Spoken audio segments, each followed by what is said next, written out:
और आज मैं क्वांटम नंबर पर बेस्ड कुछ एमसीक्यू करा रहा हूँ। देखो, क्वांटम नंबर का आप कोई भी एमसीक्यू सॉल्व करो, आपको केवल एल और एम की वैल्यू पता होनी चाहिए। सबसे इम्पॉर्टेंट पॉइंट ये होता है।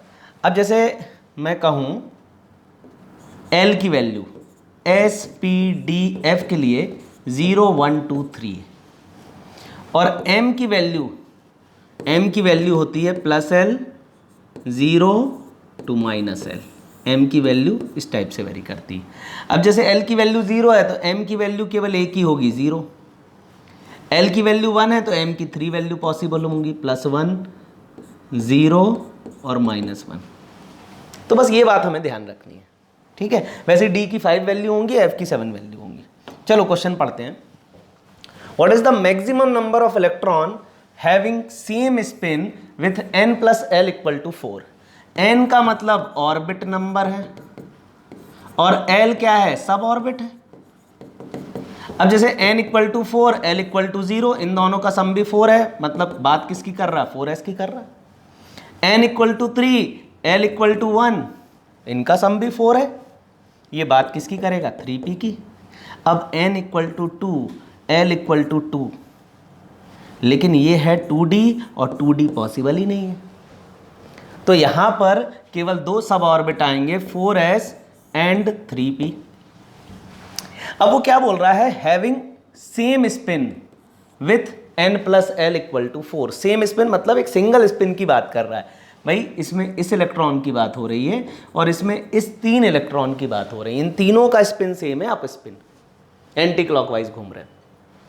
तो यहाँ पर टोटल इलेक्ट्रॉन कितने हो जाएंगे, टोटल इलेक्ट्रॉन हो जाएंगे यहाँ 4 इन n plus L equal to 4 सब ऑर्बिट्स।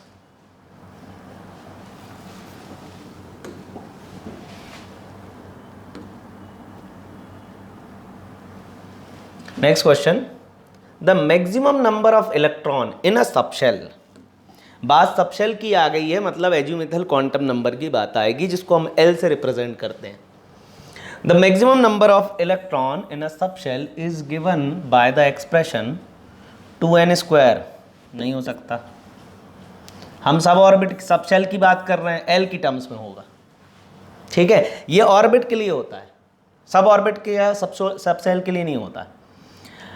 अब 4l + 1, अब देखो L की value S P D F के लिए 0 1 2 3 है और यहाँ पर इलेक्ट्रॉन्स की वैल्यू 2 6 10 और 14 इलेक्ट्रॉन होगी। कैसे, इसमें एक ऑर्बिटल है, इसमें 3 ऑर्बिटल हैं, इसमें कितने 5 ऑर्बिटल हैं, 5 ऑर्बिटल हैं। डी सबशेल में 5 ऑर्बिटल हैं और एक ऑर्बिटल में 2 इलेक्ट्रॉन होते हैं, तो टोटल मिला के 10 इलेक्ट्रॉन ये भर सकता है, एकोमोडेट कर सकता है।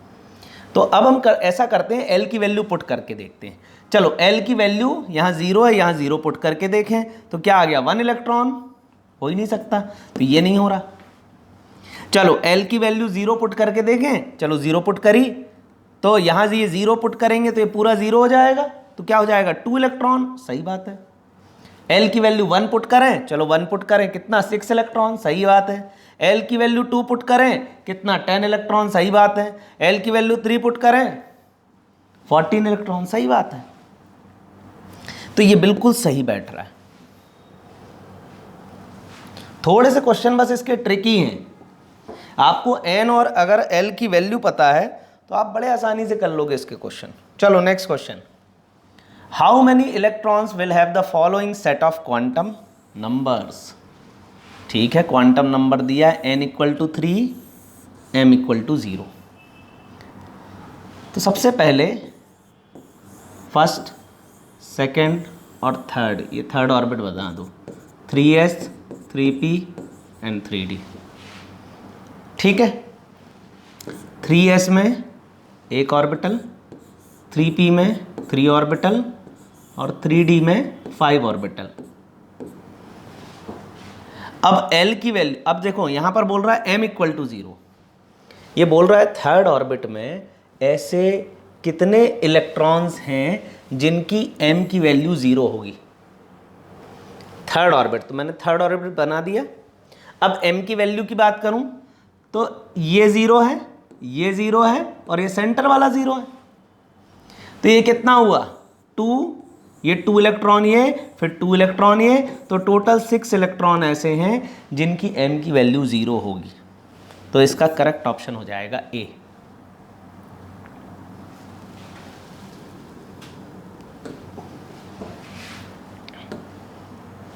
चलो next question, which of the following set of quantum number represent an impossible arrangement. इनमें से कौन से set of quantum number possible नहीं है। तो देखो यहां आपको एक बात याद रखनी है, जो n की वैल्यू है वो l से बड़ी ही होगी और l can be greater than equal to m। ये सीक्वेंस आपको correct set of quantum number बताएगी। अब जैसे मैंने कहा n और l बराबर नहीं हो सकते, करके देख लो, ये 2 और ये 2, अरे 2d होता ही नहीं है। तो n की वैल्यू l से बड़ी होगी, l की value can be greater than और इक्वल टू m, क्योंकि l की वैल्यू होती है, m की वैल्यू होती है plus l 0 to minus l, ये यहां से यहां तक वेरी करती है। तो ये m की value varies from plus l 0 to minus l। तो अब हमें यही देखना है, N3L2 3D होता है, हाँ बिल्कुल सही बात है, होता है। 4s ये भी होता है, 3D ये भी होता है, और 5F ये भी होता है।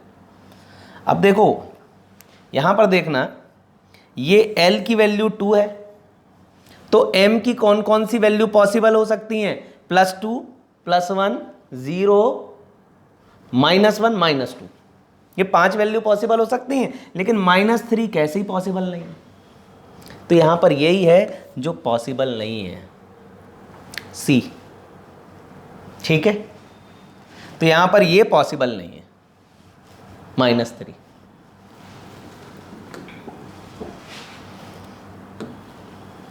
चलो next question, B fourth electron will have 4 quantum numbers. Beryllium के 4th इलेक्ट्रॉन के चारों क्वांटम नंबर की वैल्यू पता करनी है। ठीक है, तो बेरिलियम का एटॉमिक नंबर क्या है 4, इलेक्ट्रॉनिक कॉन्फ़िगरेशन लिखो 1s2 2s2, तो इलेक्ट्रॉन कहाँ गया 2s में, तो यहाँ पर n की वैल्यू ये NLMS है, तो यहाँ n की वैल्यू क्या हो जाएगी 2, l की वैल्यू s के लिए क्या है 0, m की वैल्यू 0, स्पिन क्या हो जाएगी ±½ कुछ भी लिख सकते हो। तो यहाँ पर N2 ठीक है, L0 ठीक है, M0 बिल्कुल सही, ±½ कुछ भी लिख सकते हो, ऑप्शन सी करेक्ट है।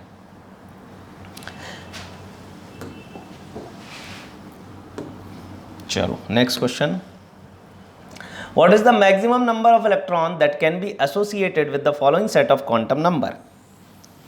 तो यहां पर दिया है n = 3, तो n = 3 मतलब थर्ड ऑर्बिट की बात कर रहा है। आप सीधा लिखो 3s 3p and 3d। 3f होता नहीं है। अब इसके ऑर्बिटल भी बना लो, क्वेश्चन बहुत आसान हो जाएगा। ये s का 1, p के 3 और d के हमने बना लिए ये 5 ऑर्बिटल। अब l = 1 की बात कर रहा है, तो 3p की बात कर रहा है, तो चलो 3p में पहुंच जाते हैं। और m-1 तो +1 0 -1, तो ये कितने हो गए 2 इलेक्ट्रॉन। वो बोल रहा है थर्ड ऑर्बिट के p सब ऑर्बिट में जो ऑर्बिटल है उसकी वैल्यू है -1, उसमें कितने इलेक्ट्रॉन होंगे।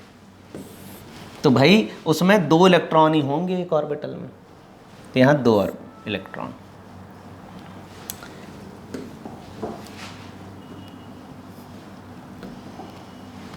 The maximum number of electron in a subshell is given by the expression, ये तो हम कर चुके हैं, इसका ऑप्शन बी है। The correct set of 4 quantum numbers for the valence electron of rubidium atom. ये ठीक अभी जैसा अपन ने बेरिलियम का क्वेश्चन करा था ना, ठीक वैसे ही है, बस कॉन्फ़िगरेशन आपको आना चाहिए। यहां पर एटॉमिक नंबर दिया 37 और बोल रहा है जो वैलेंस इलेक्ट्रॉन है, लास्ट इलेक्ट्रॉन जो है, उसके चारों क्वांटम नंबर की वैल्यू हमें बतानी है। तो देखो ये 37वां इलेक्ट्रॉन गया कौन से सब ऑर्बिट में या कौन से ऑर्बिट में गया, हमें ये निकालना है। इसके लिए एक काम करो, आप इसका कॉन्फ़िगरेशन लिखो। अब कॉन्फ़िगरेशन में helium, neon, argon, krypton, xenon, radon और ऑर्गेनेशियम 2, 10, 18, 36, 54, 86 और 118, ये याद रख लो सीक्वेंस। अब देखो क्रिप्टॉन यहाँ खत्म हो गया, 1 2 3 फोर्थ पे खत्म हो गया। अब 36 के बाद बात कहाँ जाएगी, 5 में, तो 5s1 में जाएगी। तो यहाँ पर आप लिख सकते हो क्रिप्टॉन 5s1। तो यहाँ n की वैल्यू क्या हो जाएगी 5, l की वैल्यू क्या हो जाएगी 0, m की वैल्यू क्या हो जाएगी 0 और स्पिन क्या हो जाएगा +½ तो n की वैल्यू 5, ये 0, ये 0, ये +½ बिल्कुल सही, ऑप्शन सी करेक्ट है।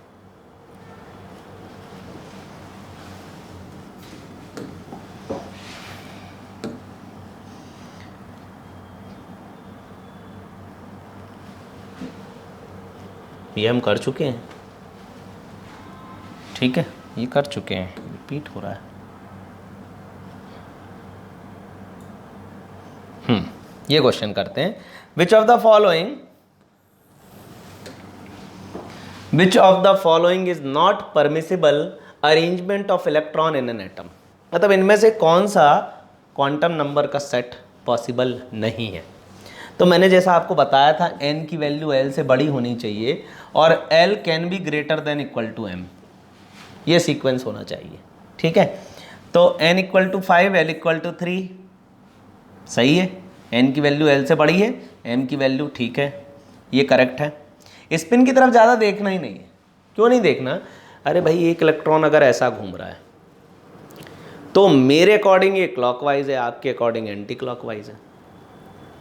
तो और ज़रूरी नहीं इलेक्ट्रॉन ऐसे ही घूम रहा है, वो घूमते हुए कैसे भी टर्न कर सकता है। तो स्पिन हम किस एंगल से देख रहे हैं उससे डिपेंड करेगा कि स्पिन क्या है, हर एंगल से स्पिन बदल जाएगी। तो स्पिन पे हमें ज़्यादा ध्यान नहीं देना है, उसने +½ -½ जो बोला है वो सही है। अब इसके बाद 3D, हाँ ये देखो l की वैल्यू 2 है, अगर l की वैल्यू 2 है तो m की कितनी वैल्यू पॉसिबल है, +2, +1, 0, -1, -2, 5 वैल्यूज पॉसिबल है। लेकिन -3 कहाँ से आ गई, हाँ ये पॉसिबल नहीं है। चलो आगे बढ़ते हैं, next question, which of the following pair of d orbitals will have electron density along the axis. देखो d ऑर्बिटल की अगर हम बात करें तो 2 d ऑर्बिटल ऐसे हैं जिनकी electron density along the axis होती है। अब समझना कैसे, जैसे ये z एक्सिस हो गया, ये x एक्सिस हो गया, तो dz² में इलेक्ट्रॉन इस तरीके से ऑसिलेट होता है, ठीक है। और जो x वाला होता है वो इस तरीके से ऑसिलेट होने के साथ ऐसे भी ऑसिलेट होता है। तो ये हो गया dz²,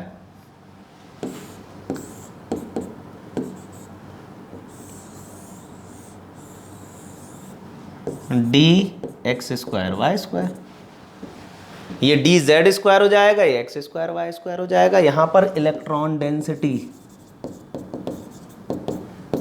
ज़्यादा है, एक्सिस पर है।